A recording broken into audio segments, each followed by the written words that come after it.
Minority welfare department, minority finance corporation, Haj committee, Noor Basha corporation, minority welfare, minority commission, ముఖ్యంగా Waqf board 7 వస్తాయి.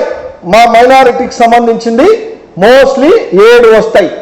ఈ 7లో మొత్తం మనకి ఇన్ఛార్జ్ కర్తా క్రియాకర్మ failure minister MMD Farooq garu. ఆయనకి నేను ఫెయిలూర్ మినిస్టర్ అని చెప్తా. ఫెయిలూర్ మినిస్టర్ 270 కోట్లు లాస్ట్ ఇయర్కి ఫండ్స్ వస్తే ఒక్కరికి కూడా లోన్ ఇని పరిస్థితి, ఒక్కరికి ముస్లిం సోదరులకి లోన్ ఇని పరిస్థితి. సంవత్సరం పైన అయింది ఆ ఫండ్స్ వచ్చి 270 కోట్లు.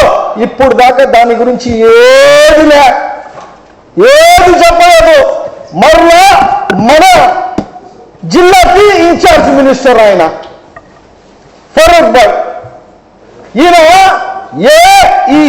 ఏదైతే 7 మనకు సిస్టర్ కన్సర్న్స్ ఉన్నాయో, minority welfare, minority finance commission, Urdu academy, Haj committee, ఇవన్నీ ఏదైతే ఉన్నాయో అవన్నీ దాని మీద సమావేశాలు ఇప్పుడు దాకా పెట్టింది లేదు.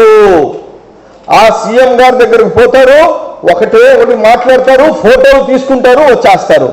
ఇది ఈ ఫెయిలూర్ మినిస్టర్ గారి ఘనకార్యాలు.